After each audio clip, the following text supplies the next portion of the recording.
101.4 Spice FM, Nairobi. Here we are at 7 minutes after 9 o'clock. This is the final hour of Kenya's biggest conversation this Eid al-Adha, and it's holiday indeed around the country and yes, around the world, looking at some of those issues that are necessary for us to have.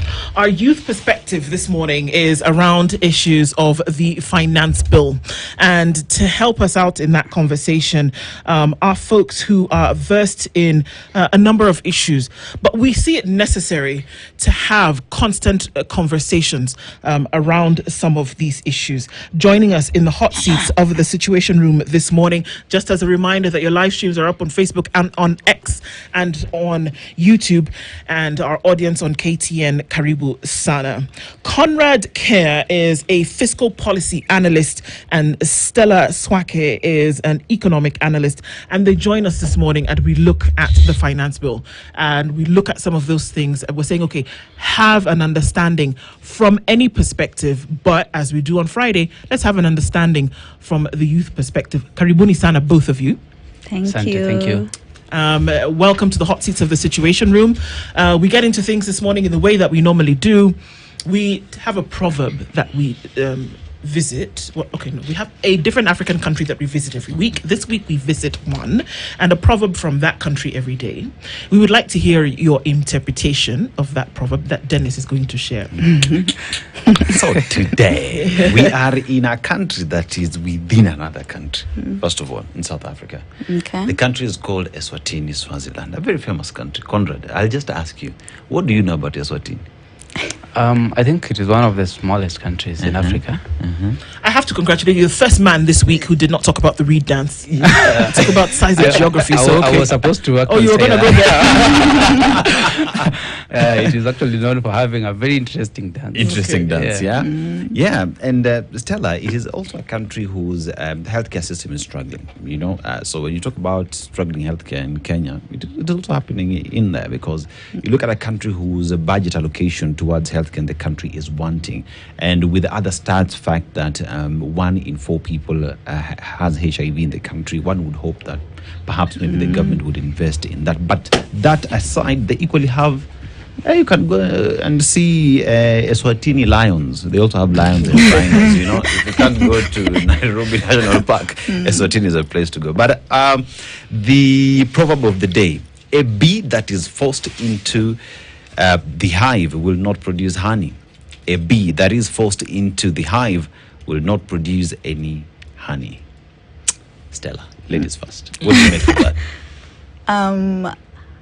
I just remembered when you're home and then your mom tells you're washing dishes, and then your mom tells you, "Can you please wash those dishes?" You are about to anyway. Yeah. Okay. Sorry. So like you feel like no, now I can't do it because you're telling me to do it. So what I get from the proverb is, when you're forcing people to do something and they're not doing it by will, then it becomes more difficult. They do it as a routine or to tick the box if you're scary enough. But if you're not scary, you're a sweet, gentle person, then they won't do it, because what will you do at the end of the day? Utadu. Yes. Conrad, what do you make of it? Of course, that is a very interesting proverb, and I will just say that means to me that if you actually force something out of someone, then they might not be able to do it. And it makes me also relate it with another proverb from where I come from, that it is a stupid fly that follows the corpse to the grave. Because it will just be buried with it. Exactly. Yeah. See?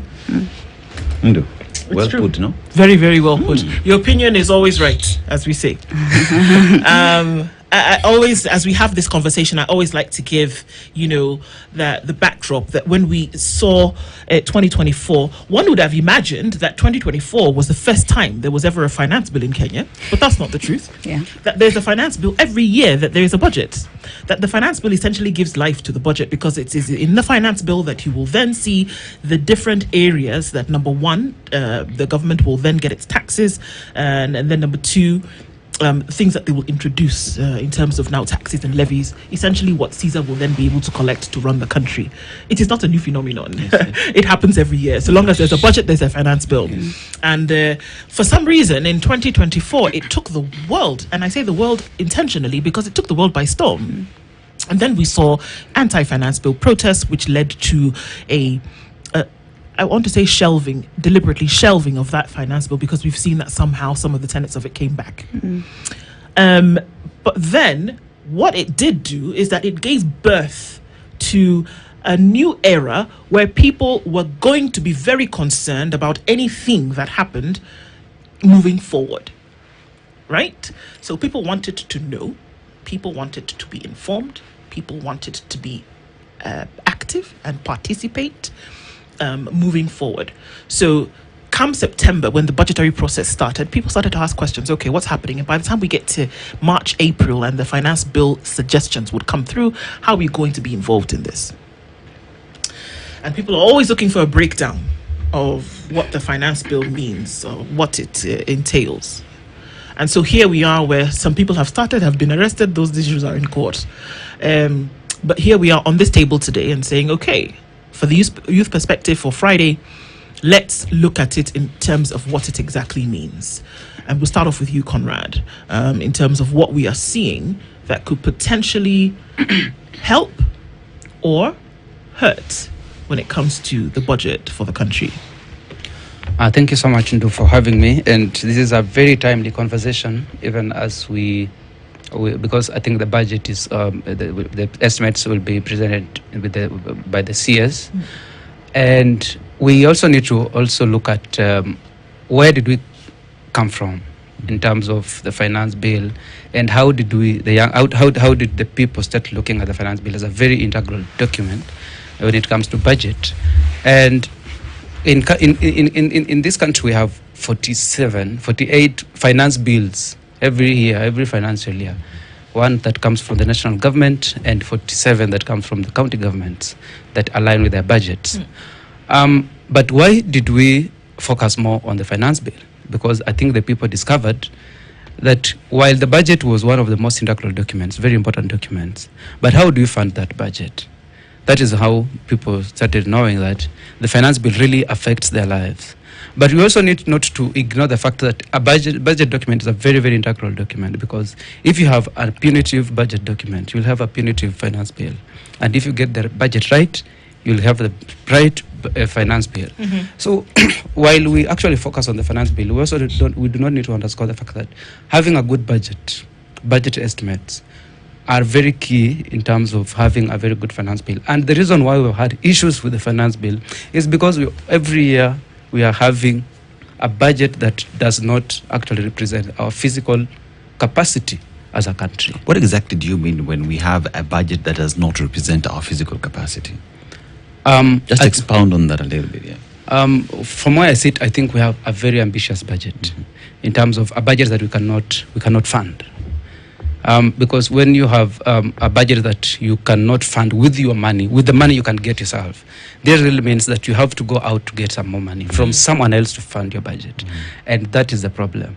Because once you even in your own house, once you cannot pay, you stay in a house, you cannot pay rent, that you have to borrow money every month to actually sustain that lifestyle. I think they will call you a social misfit. Because at the end of the day, you cannot sustain your life. Stella, it is a budget that he says we cannot afford. And one would say, if it's common knowledge, then why do it? Is it by design, or is it that they just don't care? I'd look at it from a perspective of what the budget goes into. So we have 4 divisions. There's recurrent budget, there's debt servicing, there's equitable share, and there's what's the other one? Development expenditure. So for right now, the largest share goes to debt servicing and recurrent expenditure. Debt servicing is a fast charge under the PFMA Act, the PFM Act, that is the Public Finance Management Act. So there's no way you will pay recurrent expenditure before paying your debts. And not paying debts means we are going to default. Defaulting comes with another whole issues that we maybe need another session to discuss. But recurrent expenditure is another thing. We keep saying that more of our money goes to a small percentage of the people in the country, considering that we have 19 million people who are in the labor population, only 3 million are in the formal sector, and 1 million are employed by the government, the civil servants. So the 1 million take the bigger share of the expenditure to give us services. So I look at it from a point where we say we want to reduce recurrent expenditure, and I see people saying that we need to fire people. So my thoughts always go to, when we say fire people, we are not going to fire MPs.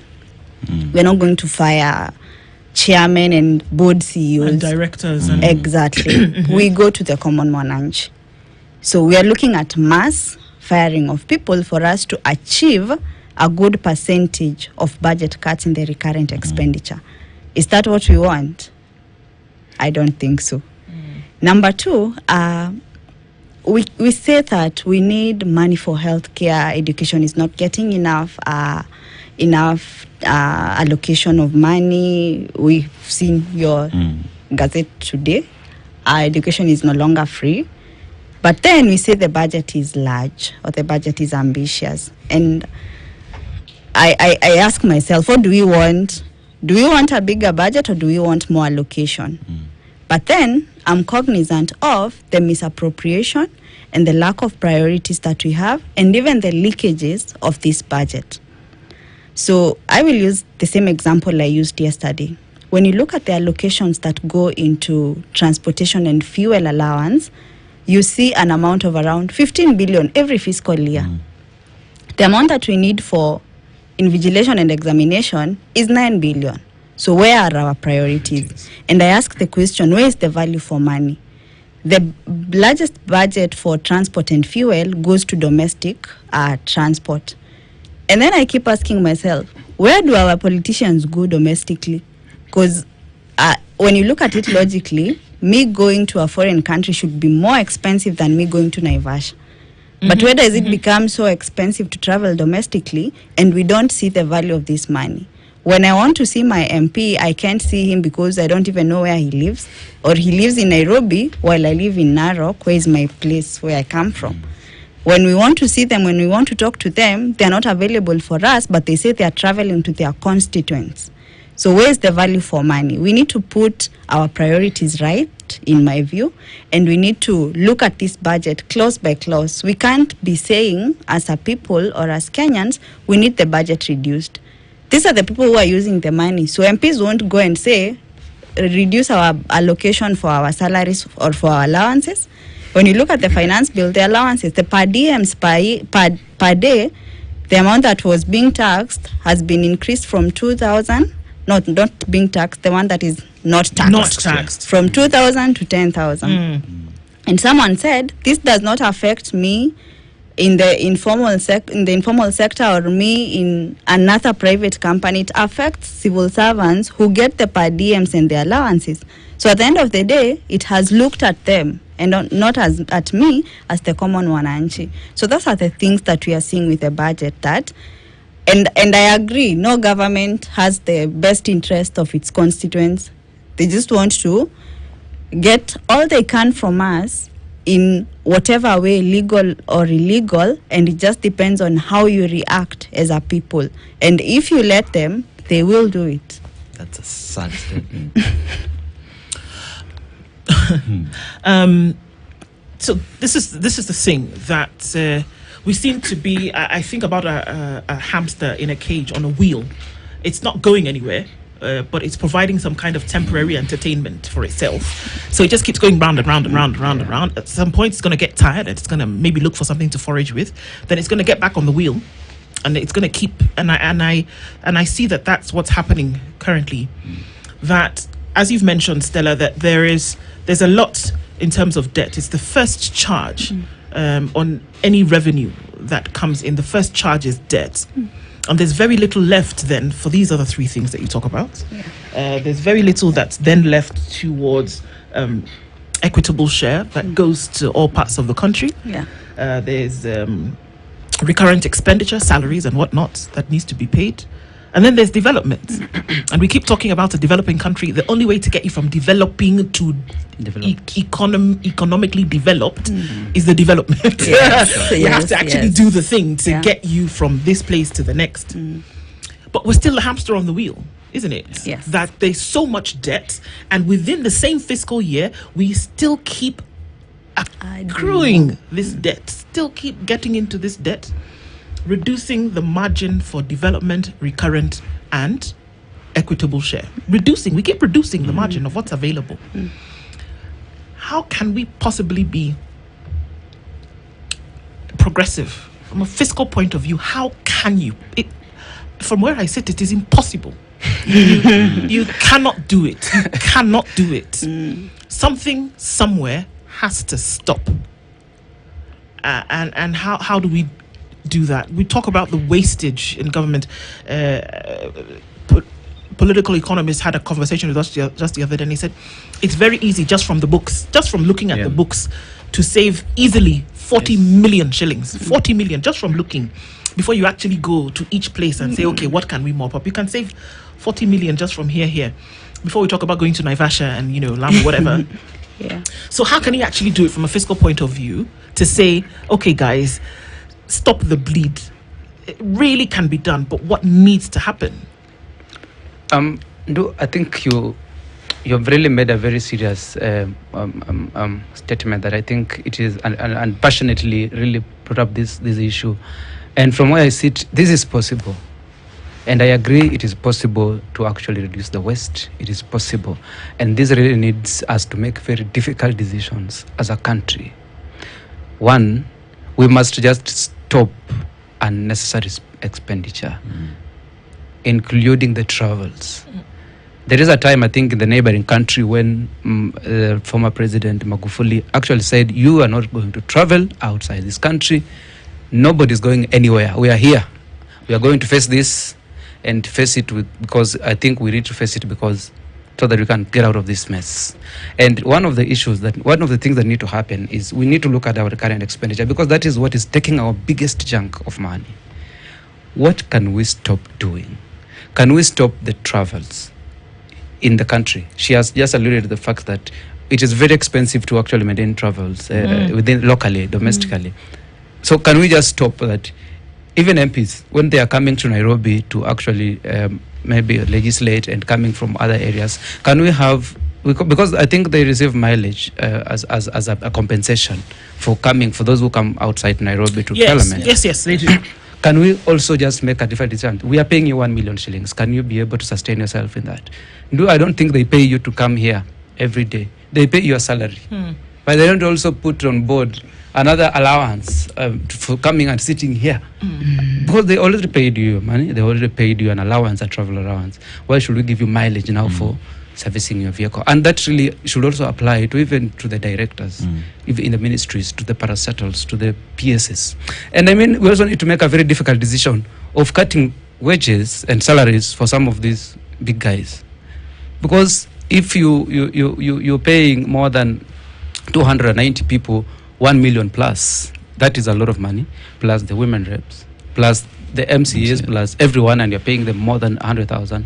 When we have other Kenyans who are actually earning less than 15,000, and they have to actually survive in the same economy. It does not make sense. So we really need to make these difficult decisions of we must cut the wages, the salaries, the allowances, so that we can have money for development. Because every day we shall complain, we have very little money for development, for roads and for maintenance and for doing all sorts of development. But we are not ready to relinquish some of the allowances we get, by the way. We're not ready to relinquish some of the allowances. Plus, there is a statement you've said, no government has good good interest for its people. They want the best for themselves at all costs, whether in a legal or illegal way. They don't care about the people. Yet, the government is for the people, by the people, right? Everyone else who's in these offices enjoys what we call delegated power. We've mentioned about wastage that we see every day. After an election, budget proposals, the Finance Act is in place. But what do we see? Campaigns on top of vehicles day in, day out. That is serviced by the Wanjiku. But that notwithstanding, there is the other glaring aspect of corruption that keeps on glaring at us day in, day out. The cabinet secretary says 2 billion is being stolen every day. Instead of investing these out there just to bring it The home. president, the former president is the one who said it. So here we have the cabinet secretary who says, "Hii pesa mnaweka huko nje, tafadhali woye, just bring it here so that it can help the economy grow." So in terms of dealing with the problem that is corruption and ensuring that the agencies, the offices that are there to ensure that as much as we're struggling to finance this budget, that we equally deal with the problem that is corruption. Just how important and integral is that in ensuring that you're able to live within our means? That statement was very, let me say humiliating. Because when you say that, then it means you know where the money goes, you know who takes it, you know where it comes from. So I don't know, that was not a nice statement, but then we are here. So we see every day the Auditor General, the Controller of Budget, they always say, and we see these documents, they tell us this money was used for this.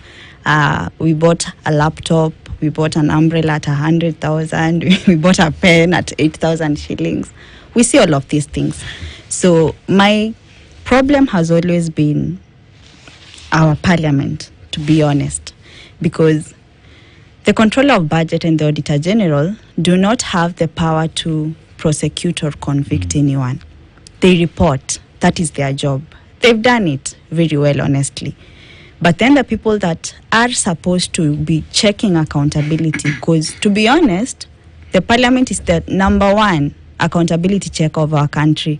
And then there is us as the common wananchi. But then they represent us. So, as I said yesterday, we have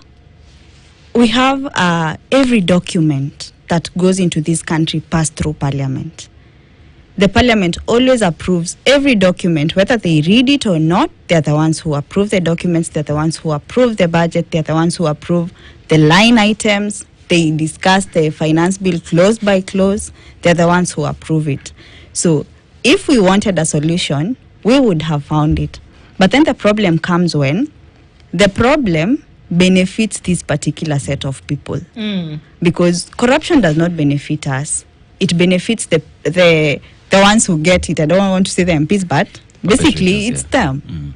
So, but then I ask myself, we keep blaming and saying that our politicians are this and that, but when you go to the grassroots or to the common mwananchi, even we have a problem.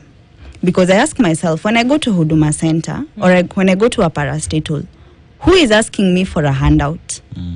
When I go to a place that I'm supposed to use my ID and I find a soldier at the gate and I want to go in, they tell me, niongeleshe vizuri. I am not talking to a politician. I am talking to a guard. So somebody who has a job, like yes, you, for example. Exactly. So then I see this problem as the problem of integrity as a societal problem, such that we have commercialized each and everything in this country. When I want a service from you, you want me to pay you, yet you're getting paid for that. And that again leads me to what Conrad has said about MPs being given allowance.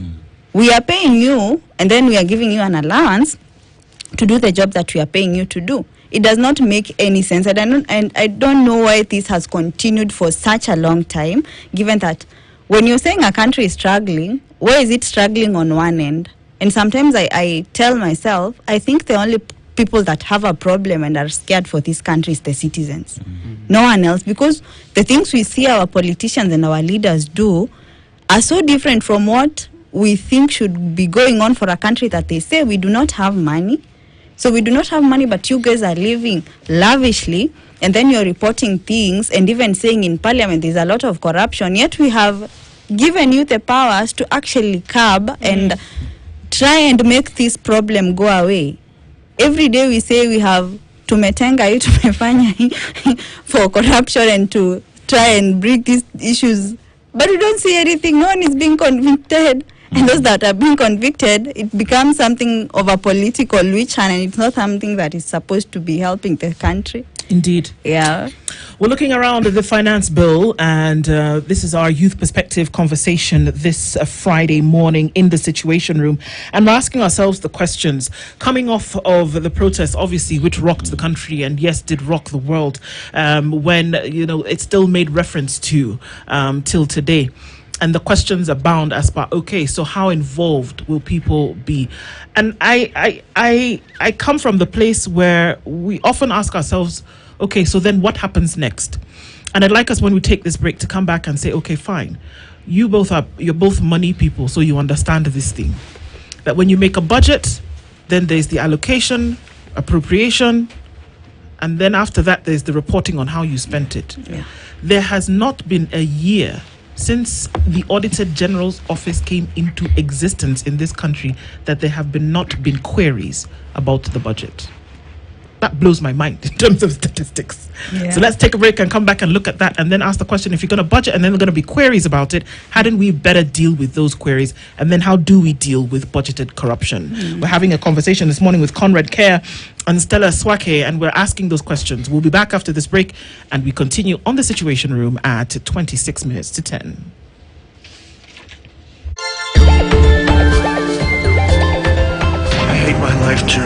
I had a chance, but I just wasted it away. We can still sort this out. But how can we? Explain to this loving husband of yours how you led me to believe that you loved me too! Tell him! All right, Dave, yes, you're right! But just stop this! Maybe this is the way it should end. Dave! We Australians have seriously aggrieved Cherry, officer. We've caused her a lot of pain. Even I've done her wrong. Ma'am, I have good news. It turns out that you're pregnant.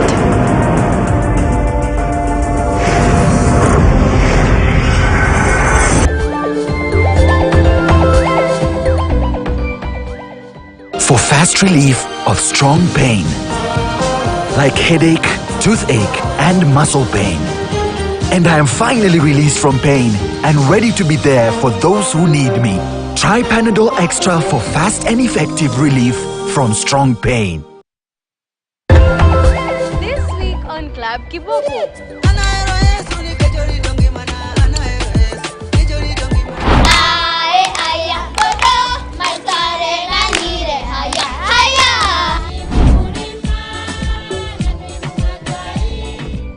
Things that you're passionate about, and that's where you're talented. This morning in the hot seats, hosts Conrad Kerr and Stella Swake, and we're having conversations around the finance bill, necessary for us to have, especially coming off the place where oftentimes we were not involved in these conversations. We waited for those who do the work of crunching the numbers to come and tell us and say, well, this is how much we are going to spend this year. This is where we're going to get the money from, quote unquote. And then they finish and then they come and tell us, oh, this is how we did or did not spend the money. And everybody says, we hem and we haw, we complain a little bit, but then we're not involved in the process. So that's why it's important for these conversations to happen, because then we start to say, at the very least, know what is happening. And then you can ask informed questions, and then you can then make informed decisions about what you will do when they say come and vote. At the very least, let it be that. If you're going to be involved in citizen activism and things like that, then a little bit more, sure. But the issue of budgeted corruption hits us in the face every time, because then we want to ask the question, how is it that you are going to build 0.9 kilometers of a road? And according to the budget, it is going to cost you 840 million shillings. Okay? Budget. 840. We finish the same 0.9 kilometers of a road. The road has not increased in length. It's still in the same place. Yeah. Okay? Yeah. It has not increased. But for some reason, we look at the books, and this road now cost 8.4 billion. It's not a movie. Happened in this country. So then we want to ask the question, was that the plan all along? when we say that the budget for education is 634 billion shillings, and then somewhere there along the line we can't find money to send to schools in the middle of the term, and then over 10 years we're owing 60 billion. Was it designed from the very beginning to look this way? And we're asking these questions in order to inform ourselves of the realities of what happens. It's not just a budget in a briefcase spoken about on the stairs of Harambe House. It is a lot more than that. Yeah. So when we ask ourselves the questions about being informed and involved, this is where it comes. What do you do about budgeted corruption, Stella? I am a firm believer that budgeted corruption comes to be when things are prolonged. Because when you take a lot of time to build, for example, a road, you tend to repeat things, and maybe by design, and probably the prolonging of these things is usually by design, just for the corruption to take place. And someone said that we don't have, our leaders don't give us solutions, and they don't do things to a good, they don't do quality projects so that they are repeated and they get money from that. Yes. Yeah. So now, what do we do about budgeted corruption? Then I always vouch for institutions, empowering of the institutions that are supposed to be curbing and that are supposed to be controlling and convicting and all of these things. So I look at the budget for FY 2025-2026, and I look at the budget that has been allocated for EACC. I know, again, this is a hot topic because EACC has been called a toothless dog and all of that, all those shenanigans. But one of the problems that makes it possible to control and to humiliate or manipulate an institution is by not allocating them enough budget, because then they do not have the ability and the resources to move around, the resources to actually do their job. So I look at all the departments and ministries that have been allocated, for example, travel and fuel allowance, and I didn't see any for EACC. No, but Stella, surely, you think about it. I am giving you money to check me. Why would I give you all the money that you need to check me if I was doing something nefarious on the side? Why would I do that? Exactly my point. So I remember someone proposed, I think the judiciary, that their budget should be tagged to the up to a percentage in the Constitution. So the Constitution is a good book for us. And if we get a government that actually adheres to the Constitution, it's a good book. It was meant to protect the citizens from the politicians and not the other way around. Because I think the people who made it knew that they knew themselves that what we can do is beyond this world. So if we could have such an arrangement, such that the budget for these independent institutions is a percentage of the budget, such that it's not a discussion that we are saying this year, let's give EACC 4 billion, let's give ODPP, let's give the Auditor General or the Controller of Budget this amount, then it would be a good thing. Number two, there needs to be a way that we do not have a cyclical or something that ties the EACC to ODPP. Like EACC cannot have a decision, a conclusive decision. We have to depend on ODPP, yet we have this evidence that incriminates you and shows you that this is what you did, this is the corruption that you engaged in. Such that, because I don't see the independence, if EACC has to depend on ODPP, and we know whoever appointed this, the director of this it does not make sense. There's a lot of manning and a lot of manipulation if it's one person. So there needs to be a way where we give the independence is seen. We say independent and it's independent, not independent by books, and we cannot really see that. You know, I hear the discussion around budgeted corruption, because you remember there's a time we had a discussion around the construction of the airport and the Adani, but we even went back to the previous construction that started their holes there. But there's someone who was actually paid because apparently there's a contract that didn't go in place and that person had to be paid. It is a case for many cases in the country, because even the French deal for the Mau Summit Road, and we know how much we had to pay because apparently we did not stick to the contract that was in place in the agreement. And you look at what the Auditor General and Controller of Budget are saying. You look at what EACC is doing, but rightfully, as you say, where is the independence? If I have to depend, on the other person to clear my cases that I have investigated, I have the evidence, but I have to deliver this to someone else to charge that in court and bring justice to Kenyans. But that aside, there is the question of independence that you've talked about, and the need for Kenyans to rise up and speak. And why do I say that? Because while Kenyans have donated their power to the National Assembly, who are the number one oversight bodies as given powers by the people, has failed. How then do the people reclaim their power and say, if you will not do that, if EACC will not do that, if the ODPP, the entire justice system will not do that, Kenyans through public participation shall rise and speak their minds and demand that right is done? How critical is that aspect when it comes to matters to do with the finance bill? The public participation is actually not a privilege. It is a right enshrined in the Constitution. And before I respond to that, I want to respond to the other aspect about budgeted corruption. And most of the time, we want to look at the bigger projects. That is when we see budgeted corruption. But let me just give you context. When I want to buy this microphone, the government wants to buy this microphone. Of course, there are procurement regulations that are supposed to happen so that now it is advertised and all that, and then it is procured. How does budgeted corruption come into play? This microphone, the market price is 100 shillings. Okay. The procurement guys are the ones to do the market research.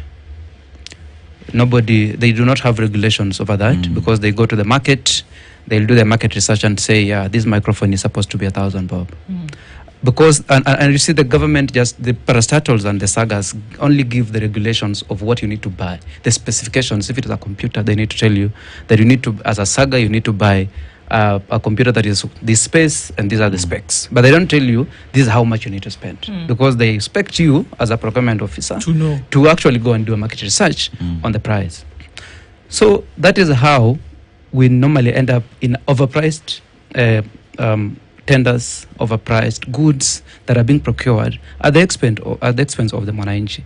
So even if this microphone was costing 100 bob and I'm selling, they are procuring it 1,000 shillings, and then there are interests as well. So we have to pay 1,500 because someone has to get 500, and maybe and you see the problem of supplying to the government is that it might take time before you're paid, because most of the time they'll say we don't have money. So the supplier will say, because of the inflation, let me put this at 1,500 to cover that cost. That is a problem we have in this country, and it applies to even the bigger project. So if it is on a small thing and it costs 500 bob more, what about on a road that costs 800 million? That will actually cost 100 point something billion shillings. It will go into that to that extent. And the reason why we cannot cap this, and I always say, I think the budget making process has 4 sections in terms of formulation, approval, implementation, and then we have the audit. The audit report comes 6 months later, after the implementation of the budget. 6 months later. 6 months in this country, we can have how many CSs in the same ministry? It's happened. Have a new deputy president. Exactly. 6 months is a very long time to actually come and tell you, you actually spent this money. Maybe you went home, they took you home. So we do actually, you see, some of these things, the Auditor General gives reports, and was asking about the queries that every year we're having queries and they are not acted upon. Who answers to them? If you've been sent home, or you have been transferred to another ministry, you will say now the PS in that ministry needs to respond to those queries. And this is the problem we have, because we need to have this audit process very frequent. But, I'm sorry, but I really want to understand it from an economic point of view, because that's around the conversation that we are having. That it doesn't make sense that in the private sector, for example, when you are doing this kind of thing, you have a budget for a year or whatever your cycle is, you have a budget, and maybe every quarter they're asking you to say, that's why you have auditors, that's how they make that, that's how they make their living. You have an auditor comes in and says, look at this cycle, we said we're going to spend this money, this is where we got it from, whether it's donor funded, whether it's capital funded like through banks or whatever. Walk us through this process and tell us, did we spend the money the way we said we're going to spend it? And even where we spent it, did we do it authentically? They do the forensics of all of that to make sure. In the private sector, we'll be held to that. Yeah. For some reason, whereby you have millions of people under your watch, and there's certain things that you're supposed to do, you know what happens? You have a chief accountability officer whose job it is to report and recommend, and that's where the power stops. Yeah. And he or she will say, we've seen that there was poor absorption at the counties. We've seen that there were no development, that the development agenda was not met at the counties or, in constituencies. We see that 850 million, whatever the case may be, was said it was going to be used for this, but it was not. Yeah. It blows my mind that such reports can come out, and then she will pass it back to Parliament and say, over to you, sir. But over to you, sir, never happens. Yes. Yeah, that is the issue. And we have COB reports that always come every quarter. And most of the time, who's supposed to act on these reports? Most of the time we'll find the reports are just there for as a constitutional mandate. They are not being acted upon, even when they flag out some serious violations. And coming to back to your question on why Kenyans needs to speak and how youths can get involved. We are in a situation where we cannot even speak about finance bill. Every time someone tries to speak about it, it's like we are doing, it's illegal to do that, while it is actually our right. And this, just looking at how the lady was arrested, Rose, referring to Rose, how she was arrested because she had come up with a website that will allow Kenyans to directly engage and submit their views. And she was arrested, and she went through a lot in terms of just because she had created that website. This brings us to the question: is the government really deliberate on getting the people's views? And this must also help us awaken the fact that why do Kenyans want to give their views directly? Because we have representatives who are actually supposed to do that, but Kenyans feel their representatives are not doing enough. We need to give our own views ourselves because we don't think the people we sent are doing what we wanted. That is why we feel even if the website was jammed or the email for the parliament was jammed because there were so many emails going into it, it is not the Kenyans' problem that the email cannot accommodate many emails. It is being spammed. What can happen? What the government will have done is create another infrastructure. Look at it. How can we, if 50 million Kenyans decided they want to do an email to us, can we be able to actually receive those emails and respond to their issues? So it is not our problem that we want to talk to the issues. It is the government's problem that we want to talk about issues they don't want us to talk about. And I think that is where we have all the we have the issues around people's interests and of course the aspect of our right as citizens to engage in this process. Yeah. Conrad, you're giving them ideas of infrastructure. Where? Yeah. Anyway, so I'd love to speak about that bit on auditing. It's actually not possible to audit books that are not closed. And that's why we have to wait for a whole year. And even in the private sector, we have to wait for 3 months for example, banks to release their audited results. And I don't think, again, just that you're not in government you're not supposed to be followed through by what you did. For example, right now, there's that case ongoing by Okiya Omtata on Odia's death. Yes. And he's accusing the former president, people that are not in government. Doesn't mean we cannot go after them if they did wrong. So regardless, whether we change CSs, whether we evict the deputy president, if you did not do something right, if you are corrupt, you should be followed. You should be able to, we should be able to retrieve the money. For example, what happened even with Waitito. Whatever the agenda was, but we saw that it's possible to actually go after an MP, a former MP or a former governor, and get back our money. Which one? I know we didn't get back the money. What I'm saying is it's possible to actually go after someone and even they can be charged in court, found guilty, sentenced. But then you know what can also happen? They can go run for election and be voted back in and sit in parliament and are still sitting there today because they have not exhausted all avenues of appeal. But that's not the problem of the government. It's the problem of the citizen. We are the ones who elect them. This is true. We're the ones who elect them.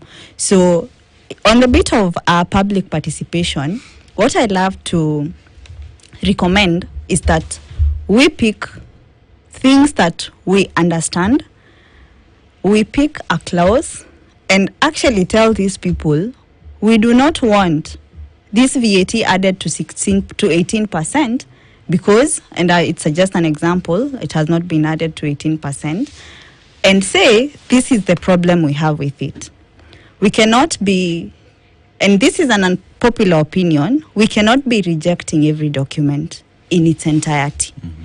We have to pick clauses because under this finance bill, for example, the finance bill 2025, there's a lot of tidying up of the existing laws and regulations which come with procedures. And again, when you look at the tax procedures in Kenya, there's a lot of things that go into the accounting bit. So at the end of the day, as a company, I get to have additional costs of hiring maybe an accountant or two to be able to know this particular tax should be remitted by this date. It should be calculated this way. There's a lot of procedures in there. So the tidying up is a good thing. So when we go and say, for example, we want to reject the whole bill, then we deny ourselves even this bit on tidying up. And that's why I recommend you pick a clause. Say, for example, we do not want KRA to get into our personal data and our trade secrets. This we do not want, and we do not want because the Constitution guarantees us of our freedom of privacy. So we are telling you as the MPs, don't vote yes for this. Do not delete that clause. Go to another clause. Say, for example, asking for a refund, it will not be taking 90 days and not the 60 days that was there before. So this is a step backwards towards making our tax procedures even easier, and it makes ease of doing business more difficult. And we have made steps as a country. So let's have reasons. Let's justify, because these people, and by these people I mean for example, I want to be specific. The Finance and Planning Committee, they have a budget, and their job is to tell us where are we getting the additional revenues. So they've seen we can increase this and increase this. They may not be feeling it because they earn more than what we earn as common wananchi. So it's for us who feel it. And I'm glad Conrad asked, why do we have MPs, but we have to give our own views? They failed us because we are not on the same level. They are here, we are here. When there's an addition to cost of living, they get allowances. And I also remember that period when I can't remember which MP said that they need to have an allowance to cater for housing levy because there's a deduction for housing levy. Now they need more allowance so that they are not cover for wage exactly. And what about us? Even yesterday when I was watching, the CS Education actually put up his point that he needs more money, and the chair of the committee actually said that they need money to organize a conference to discuss about that issue. Oh, you see, so so we need to point out these things. We cannot be saying at the end of the day that money is being lost. Let's go to that budget. So we are saying we can read and we can write. Let's go to that budget and say You buy furniture every year. Who buys furniture every year for their house? No one. So when you buy furniture, it should take you the whole of that election period, the 5 years. When we have another one, we can change the furniture, but not like we do at every fiscal year. There's a line for furniture. Doesn't make sense. Or renovation. Exactly. Or, I mean, come on. What are you doing in your house? We have to ask those questions. And the line for training every time. Yet the services we go when we go to these public places, the services we get, and it doesn't look like you get trained. Where does the money go? So what I'm insisting on is meaningful conversations and meaningful advocacy. We point out something and say, this is the problem.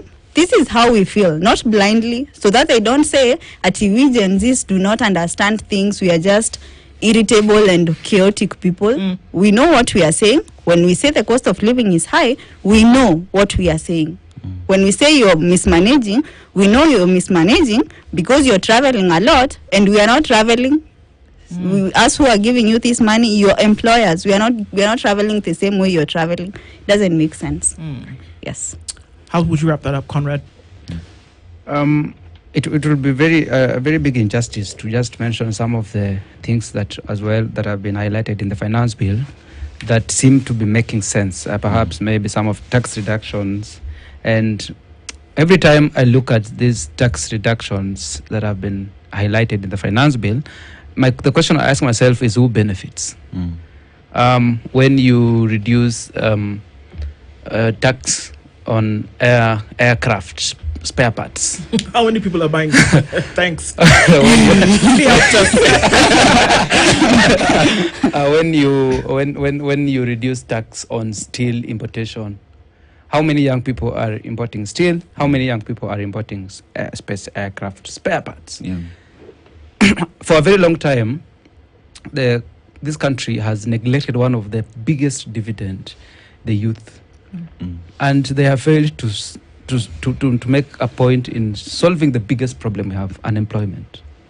That is what the young people want to know. They do not care about the finance bill.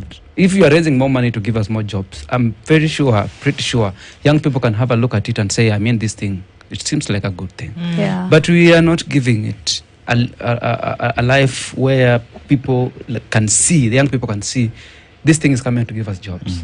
We are not seeing it very clearly, even in the budget. What we are seeing are programs that, of course, are good, are very okay, but not everyone can go to Kazimtani. Not everyone can do that job. Yeah. Not everyone will go Mjengo.